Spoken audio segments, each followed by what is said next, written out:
آج ہم قرآن کی ایک بہت ہی خاص سورت پر بات کرنے والے ہیں، سورت الفجر۔ نام تو اس کا صبح ہے، لیکن اس کے اندر تاریخ، انسانی نفسیات اور احتساب کا ایک پورا سفر چھپا ہوا ہے۔ تو آئیے اس کے گہرے پیغامات کو مل کر سمجھتے ہیں۔ تو سورج شروع ہوتی ہے قسموں سے، اور کیا ہی زبردست قسمیں ہیں۔ سب سے پہلی قسم ہے فجر کی، یعنی پھوٹ پھٹنے کی۔ سوچے ذرا، ہر دن ایک نئی شروعات، ایک نئی امید، اسی کی قسم کھائی جا رہی ہے۔ اور پھر قسم کھائی گئی ہے 10 راتوں کی۔ تو بات صرف صبح کی نہیں، بلکہ کائنات کے ان بڑے بڑے مظاہر کو گواہ بنایا جا رہا ہے۔ یہ سب کچھ ایک بہت بڑی سچائی کی طرف اشارہ ہے۔ سمجھے کہ یہ صرف الفاظ نہیں، ایک بہت بڑی بات کی تمہید بندھی جا رہی ہے۔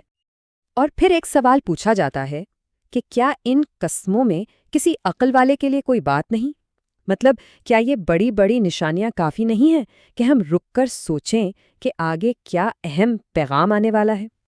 تو پہلا حصہ ہے تباہ شدہ قوموں کی گونج، تاریخ کا فیصلہ۔ آئیے دیکھتے ہیں کہ تاریخ ہمیں کیا سبق سکھاتی ہے۔ سب سے پہلے بات ہوتی ہے قوم عاد کی۔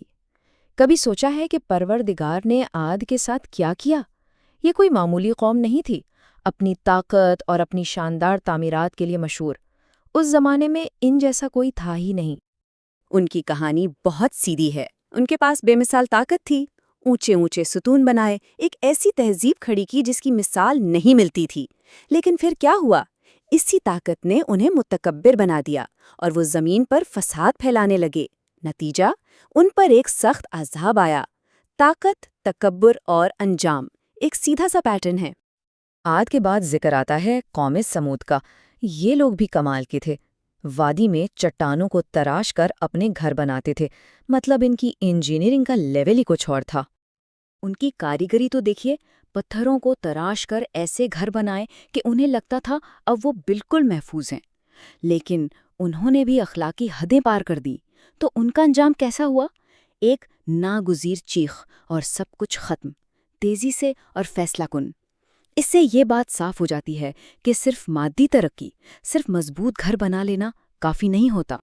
اور پھر تیسری مثال ہے فرعون کی، میخوں والا فرعون، یعنی دنیاوی طاقت، ظلم اور تکبر کی سب سے بڑی مثال۔ اس کی کہانی تو ہم سب جانتے ہیں، اور یہ بھی کہ اس کی طاقت اسے بچا نہیں سکی۔ تو عاد، سمود، فرعون، ان سب کہانیوں کا خلاصہ کیا ہے؟ وہ اس ایک آیت میں ہے، بے شک تمہارا رب یقیناً گھات میں ہے۔ مطلب تاریخ کا یہ پیٹرن بالکل واضح ہے۔ کوئی بھی کتنا ہی طاقتور کیوں نہ ہو، وہ خدائی نگرانی سے باہر نہیں ہے، حساب ہو کر رہتا ہے۔ اچھا، تو تاریخ سے سبق سیکھنے کے بعد اب بات آتی ہے انسانی فطرت کی آزمائش کی۔ یہ صورت اب تاریخ سے ہٹ کر ہمارے اندر جھانکتی ہے، انسانیت کا آئینہ۔ تو ایک بنیادی سوال سامنے آتا ہے کہ آخر کسی انسان کی قدر و قیمت کا اصل پیمانہ ہے کیا؟ سورت ہمیں بتاتی ہے کہ ہم اکثر، بلکہ تقریباً ہمیشہ مادی چیزوں کو دیکھ کر غلط اندازے لگا لیتے ہیں۔ دیکھیے ہماری سوچ کیسی ہے۔ جب اللہ کسی کو بہت کچھ دیتا ہے، نعمتوں کی فراوانی ہوتی ہے، تو انسان فوراً کہتا ہے میرے رب نے مجھے عزت بخشی، اور جب اسی پر تنگی آتی ہے، حالات مشکل ہوتے ہیں، تو وہ کہتا ہے میرے رب نے مجھے ذلیل کر دیا۔ سورت کہتی ہے نہیں، یہ سوچ ہی غلط ہے۔ عزت اور ذلت کا پیمانہ یہ نہیں ہے، یہ دونوں تو بس آزمائشیں ہیں۔ تو اصل مسئلہ اللہ کی طرف سے آنے والی آزمائش نہیں ہے، مسئلہ ہے ہمارا رد عمل۔ سورت پھر اصل خرابیوں کی طرف اشارہ کرتی ہے۔ وہ کیا ہیں؟ یتیم کی عزت نہ کرنا، غریب کو کھانا کھلانے کی ترغیب تک نہ دینا، وراثت کا مال ہڑپ کر جانا، اور مال سے شدید محبت کرنا۔ اصل مسئلہ یہاں ہے۔ اور اب ہم آتے ہیں تیسرے اور آخری حصے پر، فجر کا حتمی فیصلہ، عظیم حساب کتاب کا دن۔ یہاں آ کر پچھلی ساری باتیں، تاریخ کے سبق اور انسانی فطرت کی کمزوریاں سب ایک نقطے پر جمع ہو جاتی ہیں۔ ذرا اس منظر کا تصور کریں، وہ دن جب زمین کو کوٹ کوٹ کر پیس پیس کر برابر کر دیا جائے گا۔ یہ حساب کتاب کے دن کا آغاز ہے، ایک ایسی تبدیلی جس کا ہم شاید ٹھیک سے تصور بھی نہیں کر سکتے۔ اور منظر یہیں ختم نہیں ہوتا، اور تمہارا رب آئے گا اور فرشتے صف در صف۔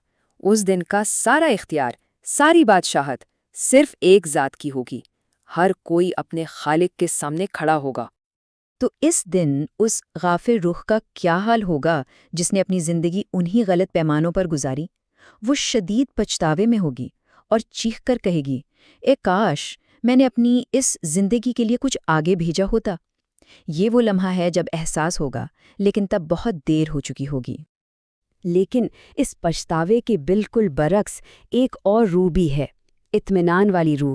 اس سے کہا جائے گا، اے اطمینان والی روح، اپنے رب کی طرف لوٹ چل، تو اس سے راضی وہ تجھ سے راضی۔ یہ وہ روح ہے جسے اصل کامیابی مل گئی۔ اور اس مطمئن روح کا سفر کیسے مکمل ہوتا ہے؟ 2 قدموں میں۔ پہلا، میرے نیک بندوں میں داخل ہو جا، اور دوسرا، میری جنت میں داخل ہو جا۔ بس اس کا سفر عزت اور ہمیشہ کے سکون کے ساتھ مکمل ہو گیا۔ تو آخر میں یہ سورت ہمیں ایک بہت گہرے سوال کے ساتھ چھوڑ جاتی ہے، وہ یہ کہ اس دنیا کی تمام آزمائشوں کے بعد آخر میں وہ حقیقی اطمینان پانے کا مطلب کیا ہے؟ یہ وہ سوال ہے جس کا جواب ہم سب کو اپنی زندگی میں تلاش کرنا ہے۔